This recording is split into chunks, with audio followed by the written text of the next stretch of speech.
You're welcome to Hot Issues. What does the church think about the current state of this country? I think that we have different schools of thought. I am privileged to be part of the Apostolic Fathers. The Apostolic Fathers in Ghana, I think we are just about under 30. A few of the charismatic leaders that over the years have been in the forefront of ministry. In fact, the list of us have served for more than 35 years. And so we have the likes of Archbishop Nicholas Duncan Williams, Archbishop Ajina Sari, and Dr. Kia Boy, Dr. Isaac Kwe, Mama Makwe, Pastor Isoda Naba, Bishop Daki Ward Mills, myself, and Dr. Steve Mensah, Brother Dr. Tetteh of a few of us, Dr. S.N. Mensah, and Apostle Korankye Ankrah. We formed the Apostolic Fathers. It started as Apostolic Fathers, but we address ourselves as Apostolic Fellowship. And we have our own observation about how the church is going. What is that observation? That we need to do more. Governance must be handled well in Ghana. Successive government has not been able to really protect the national purse. And of course, whether we like it or not, successive government begins programs, and government that takes over from them don't control it. Over the years, we've noticed that with NDC and noticed that with MPP, and that does not help development. I see. We become too political minded as again being Ghanaian and nationalistic minded. And these are some of the things we think we should look at holistically to build a better nation. Does the church see the role it may have played in that? I think that we all have a collective responsibility when it comes to role. But does the church see its own responsibility in where the country is at the moment? That is one place that we should all see. I keep saying that sometimes, and I have to emphasize on this well, we point hands and fingers at the church, forgetting that we have a collective responsibility. Well, why not? Does the media see its place? Does the politicians see their place? Does the legal practitioners see their place? Does the medical doctors see their place? As a matter of fact, if we look at the church in terms of success, the church has played a very big role for the nation Ghana. I see. What role would that be? Because some would argue that what the church has shown us is the double standards. They haven't been able to criticize the current administration as much as they did in the previous one. Up until the last year, that has been the norm, that the church was absolutely quiet. Was there a reason for that? I think we miss it. And I keep saying that sometimes we become one-sided in the way we come with our conclusions. There might be individuals who have become double standard, but the church as a whole has not been double standard. For us outside of that circle of clergy, it looks like all of you. I don't think that's true. I think that's a very wrong conclusion and perception of individuals. There are individuals who have been themselves. I mean, I sit here today, and if there's any man admonished in America that I wanted to be like, was Billy Graham. Billy Graham worked with every government in the U.S. And spoke into everybody's life. And it will interest you to know that there is no Ghanaian president in the Fourth Republic that I've not personally related to. President Rawlings endorsed my ministry. President Kufuor endorsed my ministry. President Atta Mills endorsed my ministry. President John Mahama endorsed my ministry. Certainly, you cannot say President Nonado didn't like my ministry. All of them, too, have had a privilege to pray with them and also minister to them because they've all been part of my crusades. Let's assess the church and its role in where the country is right now. What do you think, looking back, the mistakes were? I think that the church lost its guard, but leaving everything in the hands of politicians. And that was the naivety that I think we've woken up to. And moving forward, we are going to be handling things in terms of values, principles, and also taking into consideration that we left everything in the hands of politicians and politicians almost let us down. I see. Every almost let you down? They haven't let you down? Not yet. Okay. I think I've always believed there's room for improvement. I see. In what ways have the politicians let the church down? I think that decision-making should not be left just in the hands of politicians. Democracy is collective decision. And I have a message I coined many years ago that in order for us to move Ghana forward, we need a massive united front. And what do I mean by a massive united front? The journalist, the preacher, the politician, the atheists, the fetish priests, and the Hindu and the religious leaders must all come together. Partisans must all come together to be able to build a better nation. And so I think that over the years, we left certain things. Give an instance in even our schools. When the church controlled the school, there were a lot of moral discipline. Some of you were privileged to be seated the way you are seated today because of the church. And when the church left the schools in the hands of just government and politics, the values came down. Isn't it also, you know, a bit of the fact that the church itself is corrupted? I think that the world at large is corrupted, not just the church. So the church is corrupted? Certainly we have instances and pockets of issues and situations that means that we can do better than we do. And I'm first to admit that whether we like it or not, in every human institution, there are elements of corruption that must be kept. And until we cleanse those parts, we'll be found vulnerable. And that is why a few people are waking up now to it, that no, the wrong must be corrected. In what ways can the church cleanse itself from that corruption? I think that we have norms. We have the Bible as our guide. We have the Word of God to guide us. And sometimes we need to be careful that we fulfill the scripture. You know, many years ago, God had an individual, personal discussion with Saul. And it is a message that politicians worldwide, name it America or Australia or the United Kingdom or wherever, by the grace of God, I schooled in Europe anyway, so I can talk more about Europe too.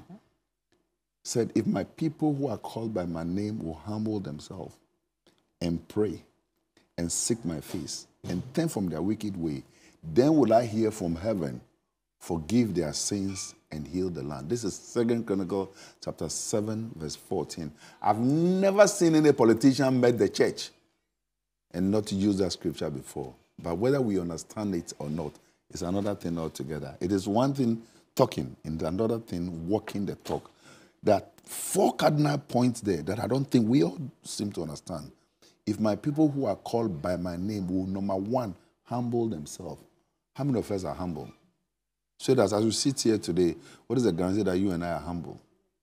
So humility is very crucial. Number 2, that we must pray. I believe a prayerless nation is a powerless nation. And the reason why we, in certain parts of the world, are struggling today is that we don't pray. A prayerless nation, a prayerless leader, a prayerless journalist, a prayerless pastor, regardless of who you are, a prayerless husband or wife, is a powerless person. And so pray. Number 3, that we should seek the face of God. Trust me, we are depending on what we know and what we have seen and what we have read, and we miss it. I have a saying that economics is a borrowed language. I read economics. I read economics in Budapest University of Economic Science and came to continue at the London School of Economics. For crying out loud, those 2 schools are Ivy schools in the world. Budapest University of Economic Sciences used to be the Karl Marx Economic University of old. So in Central Europe, which most people don't know, most people see Hungary as Eastern Europe, it's Central Europe. It's a Hungary, Austria Empire. And London School of Economics are very graduate, but I realized that the economics that works in Hungary and economics that works in England is not the same economics that works here, because in Hungary, the whole nation has just 7 ministers and it works. How many do we have in Ghana? Right. So does the church feel used by politicians if we go by the logic that the church itself has involved itself in a lot of politics? Do you feel used by politicians? I will not use the word as you presented it, not used. I think we lost God a little, but we've woken up. Just, you have woken up? Yes. I see. When did you wake up? I think that people grow. People change. When I was a child, I behaved as a child. As I grow, I wake up and I behave very maturely. Over the years, we've even been treated as though the church doesn't have the right to enter into politics. And I think that is a wrong perception. That young men and young women who finish university, because they went through SRC and went through certain leadership responsibility in school, they end up in politics and they think they have the right. Well, but today, the church is coming to that place where we realize that every politician go to the church or the mosque. And when there's a reason for that. And when the politicians are looking for the numbers, they come to the church. And so there's no reason why the church should not be involved in the day-to-day political activities of the church. You must be political, and you must be apolitical, but not be partisan. So what I want to understand now is, in what ways did the church lose that guard? Because it would seem that every church now would open its doors to politicians. It doesn't really matter. Okay, so what I mean by that is that we sat on the fence. We did not become part of the decision-making process. But now the church is, trust me, the next election will be based on values. And the values that the church are standing for are values that are moral principles. Over the years, we've left it in the hands of the politicians. This time around, it's not going to be so. How are you going to ensure that, you know? I mean, maybe it would happen in your church, but the church as a whole. It will happen in every church. How? I'll tell you the truth. Policy is about numbers. Where do you have the numbers? You have the numbers in the church. Why do you think a Muslim leader or a Muslim politician will go to the church? And why do you think a Christian politician will go to the mosque? The numbers. They want to create a balance. They want to get the numbers. They want to convince them. So we are not just being convinced this time. We also want to know where our politicians put their energy. And where your strength is where your energy must be. I want to challenge the point that the church took a back seat before. You know, before now, between 2012 and 2016, the church, we heard the voice of the church a lot. The Christian Council stood on podiums and spoke its mind. They spoke the mind of the church. We haven't seen much here. And I'd ask again, why is that the case? I think there is also a lack of understanding by most of you in the media space about Christian Council. Christian Council doesn't have more than 35 denominations. So the Christian Council is very limited. I see. But it's still Christian Council, that's what I'm saying. That Christian Council, for the church. Christian Council, just as we say about the Catholic, has its own organization. The Methodist, the Anglican, the Orthodox, a few of them. But there's a bigger picture of the church beyond the Christian Council. The Apostolic Mission is now also operating. The Charismatic Council is very strong now. The Pentecostal Council is very strong now. So collectively, when we come together, then we'll be a very formidable body. And I think now we've woken up to that thing. So when the Christian Council spoke, they didn't speak on behalf of all of you? I think that a lot of messages that went out, that was because of people's personal convictions. And that is why I keep saying that we need our messages to be very collective so that we don't create the impression that we are divided on our own. The church is coming together now like never before. And I can assure you that in the coming days and month, things will be done different. I see. Unlike in the past where an individual will get up and when they finish speaking, you can tell which party they belong to. I don't think we'll sit down for that to happen again because that undermines the credibility of everybody and look as if we take sides. And as pastors, we should rise above partisan politics. God has taken us from nowhere, from dungeons, from pits, and have brought us this far.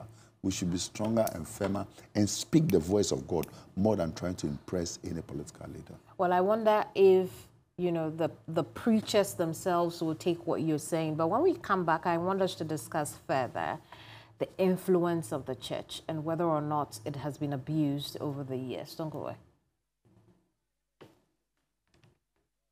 My guest on Hot Issues is Dr. Lawrence Tetteh. He's an international televangelist and also an economist. We're discussing issues with the church, politics and development. Doc, I want us to look at the influence of the church and how it has used it over the years for nation building. There are those who think that the church has not done right with its influence. I think that is wrong. But for the church in Ghana, Ghana would have been torn into pieces. Really? Yes. The church spearheaded a lot of behind-the-scene negotiations and dialogue that brought the nation together. And don't forget that successive governments have always wanted to win elections, have wanted to take decisions. And sometimes what the church says behind the scenes, or even statement that's made publicly, Are there issues you could give examples to of the church's influence in how it went? I think that in the past few years, every election that we go to, somebody feels somebody has rigged the election. We've had instances where flag bearers in government have gone to court because they believe that elections have been rigged. And behind the scene, the church has played a big role.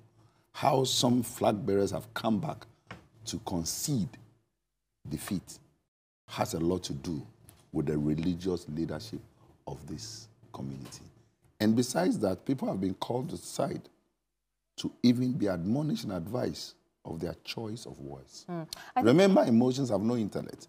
And when people get emotionally inclined and get offended, they can spew messages and words that does not make sense.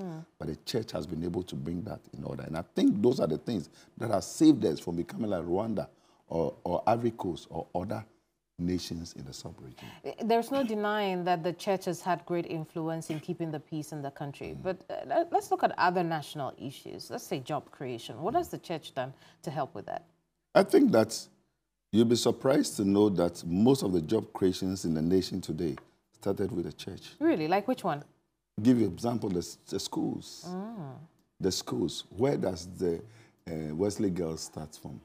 Where does the Fancy Pim start from? Where does Prem Well, how about the modern day church? Yes, of course, the modern day church is doing well. Don't we have examples like Central University? Don't we have examples like Archbishop Duncan Williams Dominion University? Don't we have examples like Perez Church? Don't we have examples like Anakazo by Daki Ward Mills? We have the modern day church. There are those who would say that while a lot of money passes through the church, it would seem that it's only enriching the preachers and not trickling down to the people. I think that is wrong. I sit before you today. I would not declare myself a poor man. I'm educated. I write books. There are royalties around the world that my books go to. So certainly, you not expect me to drive a rickety car. Neither would you expect me to live in a bunker home. Sometimes I believe that we live in false humility, and some people want to live poor. Yes, of course, people are blessed, but don't lose sight of the fact that there are a lot of us today people see blessed who have background, who under normal circumstances. If I was working in TV3, I think I can be more than the managing director. If I was working in secular world, I'm qualified to be a minister of state. If I'm working in any institution, I'm qualified to be the MD of the place. So there are a lot of preachers you see today who have very great background, and we should not lose sight of the fact that in the olden days, it's only people who are poor and then trying to get into ministry. That's all. We are evolving, and things are changing. But we can't say that does not exist now. Everywhere. It still does exist. There are people who are entering ministry because of the monies they'll get through the church. But the people entered into ministry, into journalism because of the money they will get into the West. So whether we like it or not, in every community. But that's money. No, in every community we'll have the good, the bad, and the ugly. What I keep saying is that we should not look at the few and the handful of people who went into ministry because of an agenda to undermine the larger group of people who have sacrificed their life. Look at Ghana, for instance. Look at Ghana. Let me give you statistics. Look at the work Dr. Menson Tabel has done. Look at the work Archbishop Duncan Williams has done. Look at the work Bishop Daki Mills has done. Look at the work Pastor Iswodanaba is doing. Look at the work, name it them. Look at the work some of us are doing. Well, but we are keeping people that out of the streets. We are blessing the church. And we've even been to that place where I believe one of the most absurd things I heard was for people to be advocating that the church should be taxed. And maybe regulated, which is where I was going to. That regulation. Perhaps. Yes, but not to be taxed. The few bad nuts are causing much more harm than the good things that you're doing. So maybe it's time to regulate, and regulation would include taxes. I think that is where we all got it wrong. Even if you were to regulate the church with taxes, that has not changed the bad people. When journalists go to take stories, there are some journalists that until you give them solace, your news doesn't go anywhere. Does that mean that every journalist takes solace? No. I've seen journalists or no journalists that even if you attempt giving them the solace, they get very upset. And that is that level of morality and sound discipline and code of ethics that they mean. And there are some too that will chase you after the press conference that they've not been given their solace. So we'll definitely, in every sphere of life, you have the good, the bad, and the ugly.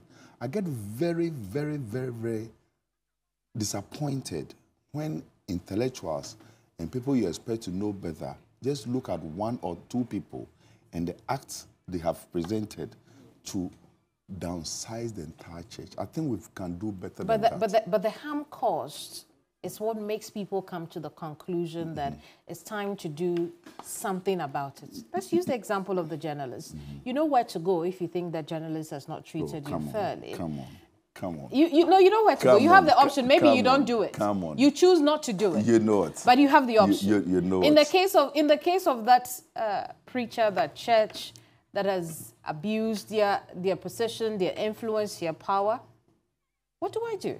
Oh, I think there are laws in this country. There are laws in this country. There are laws in this country that disciplines people who have done things illegally. There are rules of laws in Ghana. Certainly, if you tell me that a pastor goes to cheat somebody, defraud somebody, where do you take the person to? Haven't we had instances where a pastor or some pastors in Ghana have even ended up in jail?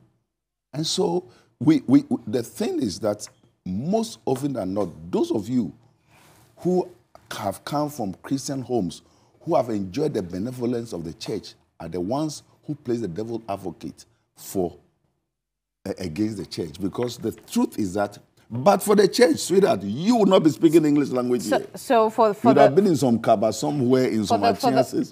Where do you come from? Well, that's not true. That's not true.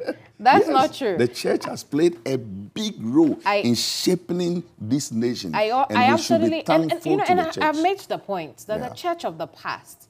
No, the church of today. The church of the past has played very visible role. No, the church of today is dilly-dallying on the edges of development and corruption. That is not true. And we have talked about that. How then do you say that it is not true? We have just talked about that the last 30 minutes. The church of the past for you is history. The church of today is what you are part of. The church of the past, 60s, 70s, 50s, you were not even born that time. The church of today is what has shaped it. The church of today has brought modernization. And trust me, as we grow, our approach to church, our approach to sanity, our approach to moral decadence changes. And so that's why I say that we all have a collective responsibility. And it's about time the world, the nation, the journalists, and certain group of people or stakeholders stop pointing hands at the church as though the church is not doing much. The church of Ghana is what has safeguarded this nation. I see. I want to talk about you and the church and tell me, based on the current economic conditions, what you should say to your church lately. What do you want us to say to the church? I mean, you're the one who has the podium. You see what's going on in the country. What do you say to your church lately? We have a message. And the message of the church is to preach Christ and to preach loyalty and to preach morality and to also preach discipline. One of the areas that I think the church has really helped in dealing with is corruption. Is corruption found only in politics? No. Is it found only in medicine? No. Is it found only in legal practitioners? No. Corruption is found even in journalism and the church. So we need to preach messages that will create sound-minded people, and that is what makes a nation. Haven't we been doing that over the years? It would seem that it hasn't worked. People go to the church and forget. Because if people are listening to what the church is saying, the do you know how many years? Do you know we'll not hear the corruption cases we hear about today. Do you know how many years the Bible has been in existence? Can you tell me? I can imagine for thousands of years. Okay, and so human beings are the same. That is why we need to knock things into the head every day. So we have a responsibility to preach the gospel every day. When we were young, we used to sing a song. Maybe you might have sung it. Read your Bible, pray every day, pray every day, pray every day. Read your Bible, pray every day if you want to. Pray. We have been praying. Prayers are not working for us, Reverend. That is where you missed it. We prayed for the city, remember? I just said that it was an individual who made that statement. And so that's why I'm saying that collectively, we should not look at the negative side and lose sight of the positive side. I think the church has done just more than praying for the city. And if an individual make that statement, I know we all know who made that statement. He's done much more than just praying for the city. He started a school, he's built a church. No, and I'm not disputing that. What I'm asking is, you have made mention of praying for the nation, the need to pray for the nation. In fact, you've said that at the point where the nation is, we need the hand of God. Like never before. Yes. My question is, if prayers would work, they would have worked already. We must be doing something wrong then. What are we doing wrong? I think what we've done wrong is that we played lip services. We don't walk the talk. And all of us are refusing to walk the talk. And until we come to that place, trust me, get a politician into the church and they preach the gospel better than the preachers do because they want to win the church. But when they leave the pulpit, what do? Different lifestyle. And that's what I was talking about, that the church was used. So we have woken up now. If I'm to take that word of yours that were used, yes, maybe we're sleeping, but we are very wide awake. Wide awake. So we'll see things differently now. Speaking of corruption, let's stay on the subject of corruption because there are a few things that I want to talk about. The National Cathedral is on my mind. But let's look at corruption generally. One of the major promises that the government of the day made while coming into office is to protect the purse of this country. How does the church feel that is going so far? I think that there's a lot of room to correct a lot of things that were left unattended to. I was happy when I heard that the president was going to start the office of the state prosecution. The question is, why did the first one leave, Martin Amidu? Right. And what kind of frustration are we hearing the current one is going through? Which is okay, it's a test case. Anything you start new goes through certain points of hurdles. And so eventually it will settle down. But I think it's a starting point. I see. How would you score the country's fight against corruption? Because for a lot of critics of the government, it's probably worse than the NDC administration that came before it. I will not even score a point now, but I will say that we all have. You see, it is only when a particular party is in opposition that they see corruption. Once they are in power, they don't see corruption. And so I am really looking forward to the time when there will be a consensus where both opposition and incumbent will come together to have one voice that what is wrong is wrong. Right. So in this government, have they been able to fight corruption like they promised? I think they can do better. I think they can do better. And of course, my heart goes out to the young man, the OSP, Kisi Ajaben, for his boldness. They're very young. He recently said that he feels the judiciary is getting in his way of fighting corruption. What do you think about that? I think that statement was good. It was a wake-up call. I think it gave the public the chance to also see what is going on, and it creates an alertness to even the churches. Does it not tell you? Does it not tell you there is a seeming lack of interest in fighting corruption as they should? Corruption can only be fought collectively. Trust me, in our own small ways, we can live corrupted life without even realizing. How much does the taxi driver charge? The woman at the market, how much does he charge? The policeman at a checkpoint, what does it take from the people? The army officer, how does it deal it? Even employment. So sometimes we can be pointing fingers at people, but we all, in our own way, like the Bible says, he without stone is without stone, should be the first to throw the stone. So we must come collectively. There have never been any time that I've had this privilege, and I'm not saying that it's a collective decision. We must all come together in what I coin a massive united front to fight corruption. Otherwise, we'll be pointing fingers at some other people, and we'll be doing much more than what we think they are doing. And people who criticize the law sometimes are people themselves who say, as a man thinketh, so is he. I see you.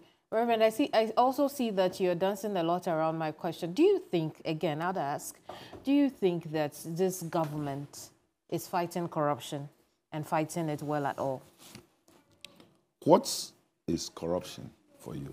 Corruption is when people... Well, we've had cases. Yes. Recently, we've had the expose of the SML company that is doing a job that other agencies are already doing, but they've been paid 3 billion cedis.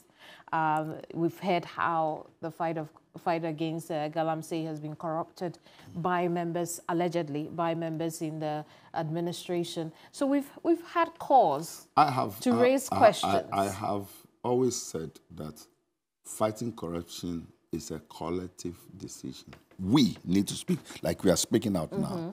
When we continually speak about it, it creates the wake-up call for people that are watching. Like Galamsey, I said something. So when will the church that has the biggest influence pull some strings for the Ghanaian people? Because you talked about things you're doing behind the scenes. I think the church has made enough statement. In fact, the church has not sat down. The decisions the church took on Galamsey even brought it to the public. The whole church council, apostolic leaders, charismatic leaders, the Orthodox churches, and the Pentecost leaders worked together to even some of the sites.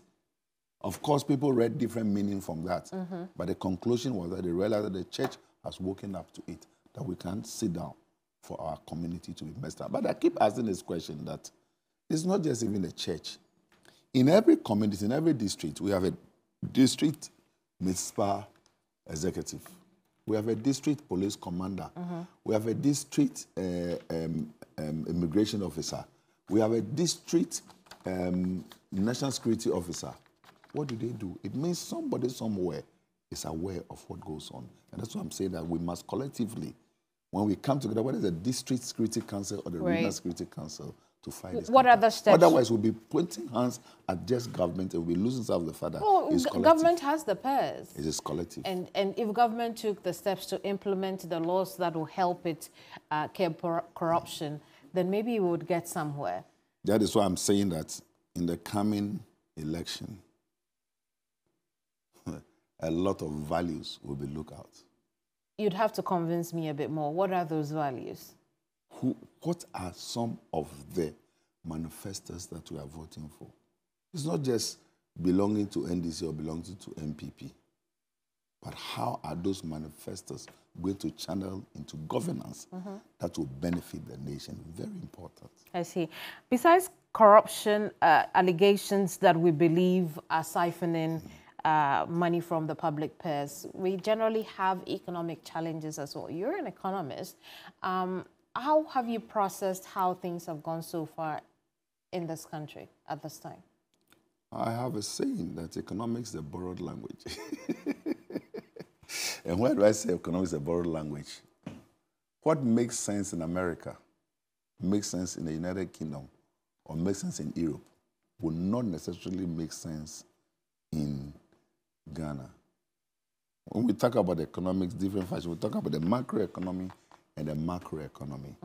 What we need is that let's look for something Ghanaian that will make sense to the Ghanaian community, and that is what will grow our thing.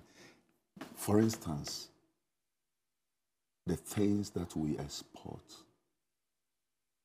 and the things that we don't necessarily have to export that we've been exporting. Toothpick. Ghana has a very big and a vast land. Ghana is an agri community. And we don't grow our own rice. We don't grow our own maize. It is very sad for Ghana to complain that because of war in Ukraine and Iran, we are affected. We are not the only nation that is supposed to be affected, but we should be able to rise above that. So that's why I keep saying that we should be able to guard our community and do certain things that will build a nation, and then will not necessarily depend on the foreign purse. A lot of times we've gone to IMF 17 times when we know very well that there are certain basic things we do in this country that can generate that money better than that. I read an article about a company in Ghana that owes Ghana $6 billion. I see. And when the nation, I'll be coming to that, and when the nation or people decide to go after them, there was a warning from an international organization that said that if we pursue them, we would not get the loan of $3 billion from IMF. Is that logical? I see. You'd have to tell me more. Which companies are these? Does that make sense? Not to me, but I'd like to learn more. Okay. Which companies are these? Well, I need to get my full facts before I can devote that publicly. But I think Standard is supposed to be an oil company. I see. So if they owe Ghana $6 billion and we are looking for $3 billion, does that make sense? Reverend, I want to ask you, the expectations you had of this administration before they came to office, do you think they have been met? I think there's more room for improvement. And do you think that they have been met? Everything has room for improvement. Yes. But if you had expectation of 90% and you got 50%, that's what I'm asking. Do you think that the expectations you had of this administration have been met? You know, sometimes when it's a straight question like that, it makes us very partisan. I have always been very open-minded. And I believe that collectively we all have ourselves to blame. Reverend, how does it make you partisan? It would rather, in my opinion, make you objective. And that is what I'm saying. That's why I'm being objective. So, I'm being objective by saying that, look. So now tell me. Yes, I'm being objective by saying. Have those expectations you had of this government be met? I think there's more room for improvement. Which ones were met? The institution of the Office of the State of Prosecution was one area that really touched my heart. And I thought that was going to curb corruption. And then the other thing is that the issue of schools. Okay. Don't forget that every community, if we are able to build a very good platform and foundation for students, it gives us a better future. But whether that has been handled well is a question. What are those things that you wish, didn't meet your expectations? We are still in the process of building it. Reverend, you're being economical with the truth at this point. What are those things that didn't meet your expectations? Which ones do we want me to talk about?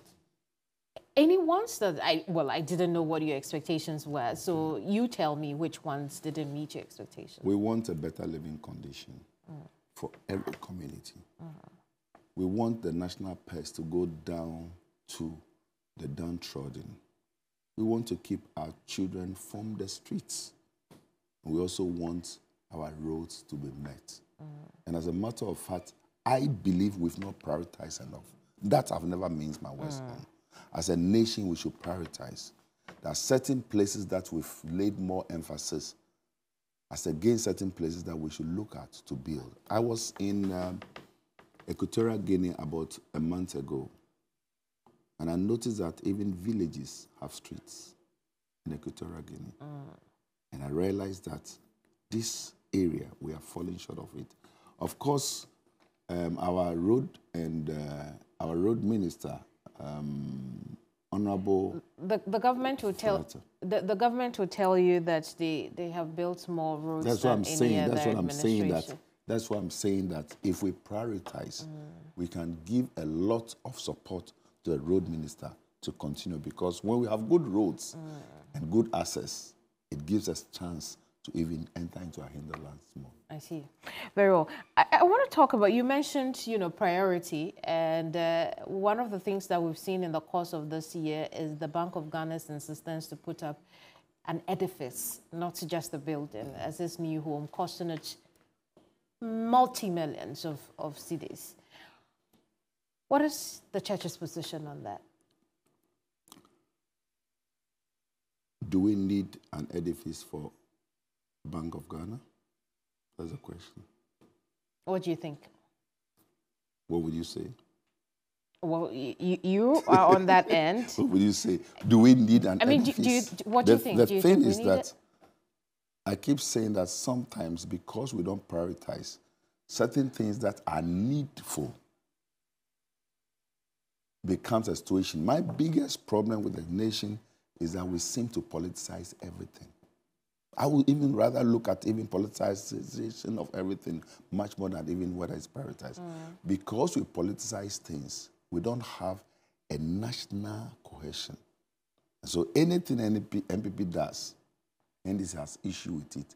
And anything NDC does, MPP has issue with it. But that's why we have the church to, clarify, so that's what I'm help saying, clarify that if some over of the these years... The problem is the church is not doing its job. That is wrong. But you tell us that going forward, the church will act differently. I think the church is not just acting differently. The church has played a role that people had not looked at and had not counted on. But for the church, I keep saying, a lot of things that have been streamlined today will not have been streamlined. Like what? What is streamlined now that would not have been streamlined if the church was not involved? Okay. Maybe a lot of people would have gone to a very long extreme with certain decisions they took. I see. And certain responsibilities. I'll tell you something. About a week, 2 weeks ago, a few of us were called to a roundtable meeting to speak about the current dispensation of our lithium. So just about 15 of us in all. We had a meeting at the Institute of Economic Affairs, and the church spoke its mind.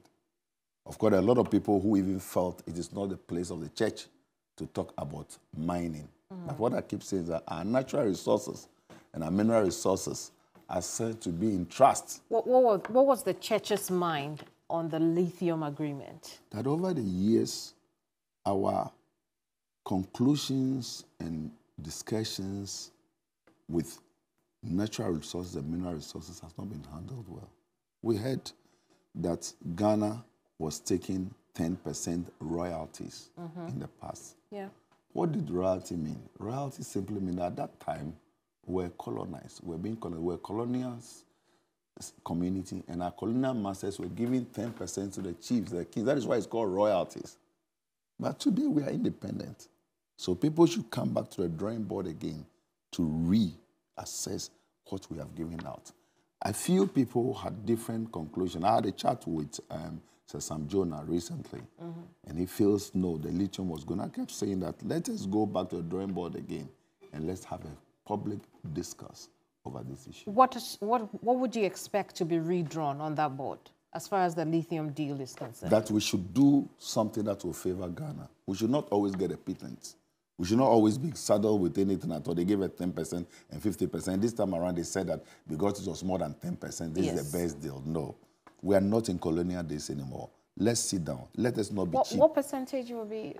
It is not about the percentage. It's about, it should be something, not the church. What is acceptable to the nation? Don't forget that we should put Ghana first. Yes. And when Ghana is put first in everything we do, then we can build a better nation. So we cannot just live in the hands of a few. So the church is saying, give us more. Not just give us more. Let's sit down and reanalyze it again. Let's get a second opinion. Let's get a second thought about it. Let's properly analyze this and see that we are not just giving out our... Because don't forget that lithium is going to be the next phase of energy. Through lithium, we'll be getting our batteries, and through lithium. And if Ghana is very soon going to be going with electronic cars and things. It is lithium. Lithium is going to be the next phase of the energy. Very well. Reverend, when we come back, we'll talk about the National Cathedral. Then we'll talk about 31st night. I know you want to talk about National Cathedral. And then look ahead into 2024 elections. Don't go away. You're still watching Hot Issues. My guest is Dr. Lawrence Tetteh. Doc, thanks for sitting with us. I do want us to look at the anti-gay bill, that it would seem as though the entire Christian fraternity would have, it's backing the law at the moment. The opponents of this bill say that there is no need to criminalize people for who they are. Why is the church insisting on doing that? I feel very disappointed when Ghanaians, like you and I, will complain about the anti-gay bill. We have values in this country. We have cultural and moral values in this country. Men marry women. Peter didn't marry Joseph. Paul didn't marry Timothy. Abiba didn't marry Aisha too. Men marry women. And so whether you're a Muslim, a traditional ruler, or the church, homosexualism is an abomination. But does it mean they should go to jail? That is what I'm saying. That it stands for. When you steal, what happens to you? You arrested. If you're caught, yes, you're arrested. You're arrested. And so sin is sin. And we live in a place that I really applaud the people who really stood with this bill. And for once, the entire nation, and I keep saying this, the politicians should be very careful with the way they dilly-dally with this issue. For once, the Christians, the Muslims, the traditional rulers, the chiefs are all together on this issue. We have moral values in this country that says that a man should not marry a man. Right. Sometimes we come back to it and we say that it's human rights. If it's human rights, then we also have the human right to say that what we don't want should not be imposed on us. Yes. So I live in the UK. In the UK where I live in, you are not allowed to marry 2 wives. And so people who live there, who under normal circumstances would have preferred to be married to 2 wives. Well, so the argument. So if you are in our country, is that then we should also be able to maintain that thing that what is not right is not right. And we have a moral responsibility. We have a religious responsibility to that. What do you think some of the things that is being posed on us today? I've had some people come to me and say that if we do that, we'll not be getting IMF help. That is very shameful. That is very inhuman. If we are quantifying LGBT to aid to our country, then I think I agree with ex-president, former president Atta Mills, that then they should stay with what they have. I see. But the argument is that while stealing negatively or adversely impacts the person who is losing whatever object is being stolen, when it comes to homosexuality, it is 2 consenting adults who have decided that is not true. That is not so true. how is it impacting you as a heterosexual? You should see where some of us are coming from. Go to a place like Akotolante. Go to some parts of Obomu and Kwao, and go to some parts of Kumasi. And you'll be what's happening there? How vulnerable people have been abused because they lack poverty. Has made people taking advantage of a certain community. I was born at Jamestown. And when I go to Jamestown today and I see boys and girls that has entered into homosexualism, and some of them are sick. And because of money? It's because they don't have money? They don't have money. And I tell you, we don't even have the hospitals here. In the UK where I've lived for years, there are walk-in clinics. People walk into the clinic and they are treated. Here, where are the clinics? Well, but that's on authorities. That's on authorities who have not been able to provide for these communities, for which reason young girls and boys feel they need to subject themselves to other people who are interested in homosexuality. It's just like prostitution, isn't it? No, but that's why we are saying that. Is it right to go into prostitution? Is it healthy? Would you want your child to be a prostitute? So, Would you want your child? Would you want your child? So the point is, would you want your child to be a prostitute? Would you want your child to be a homosexual?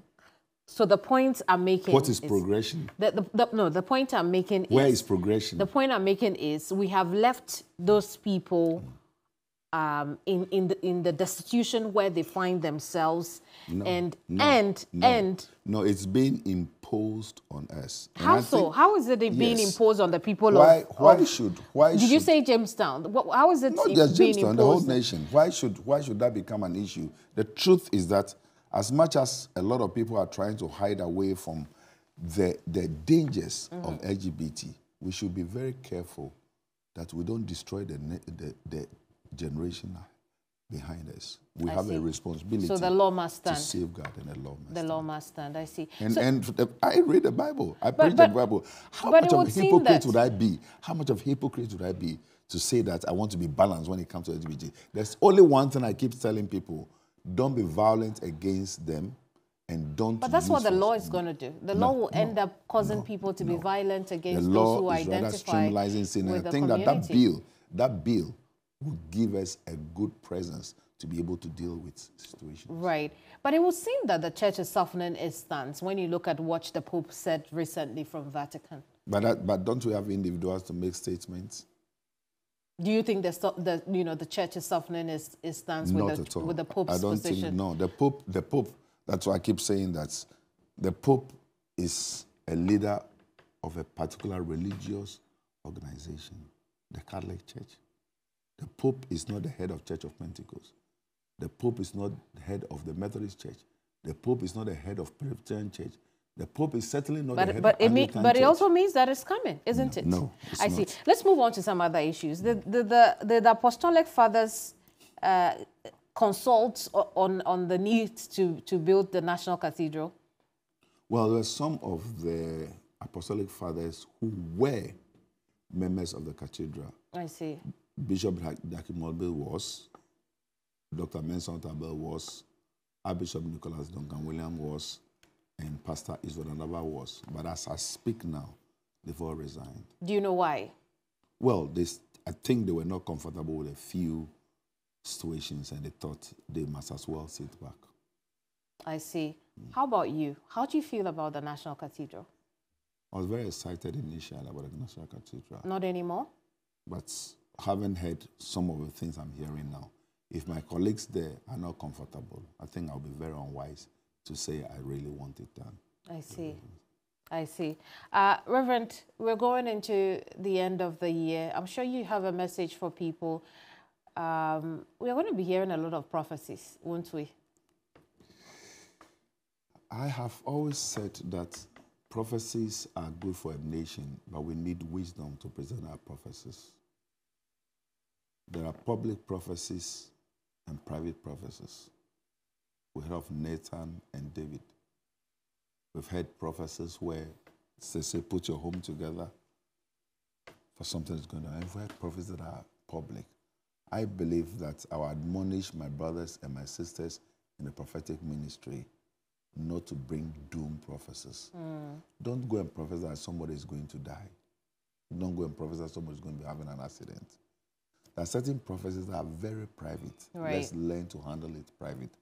But I have a word for the nation anyway, and it's not a private one. Okay. I'll be holding a special crusade on 31st December night to pray for transparent election and a peaceful one, of course. And it's going to be at the brass spot. I'm going to be at where they call, I think, the Dubai or something like that. Kwame Nkrumah Circle. I see. And so it's going to be a very big one. And I'm praying that we are able to speak into the life of the nation, because coming next year is an election year. Reverend, the church is really important when it comes to elections, isn't it? Very much so. You must have heard the Electoral Commissioner talk about the fact that there is no need for us to use the indelible ink anymore. I wonder where the church sits on that, because it's creating a lot of debate. I think that the church is talking about that, and I think in the coming days, the Apostolic Fathers will be coming out with a statement. I see. In the coming days, the Apostolic Fathers will be coming out with a statement. So I think I'll hold on until the statement comes out. Reverend, thank you for coming. Okay, God bless you. Reverend Lawrence Nene Kofi Tetteh is an international televangelist and economist. We've been discussing issues around the church, politics, and development. We've dealt into everything in between that as well. I hope you enjoyed our conversation. I'm Kemeni Amano. This has been Hot Issues. Bye-bye.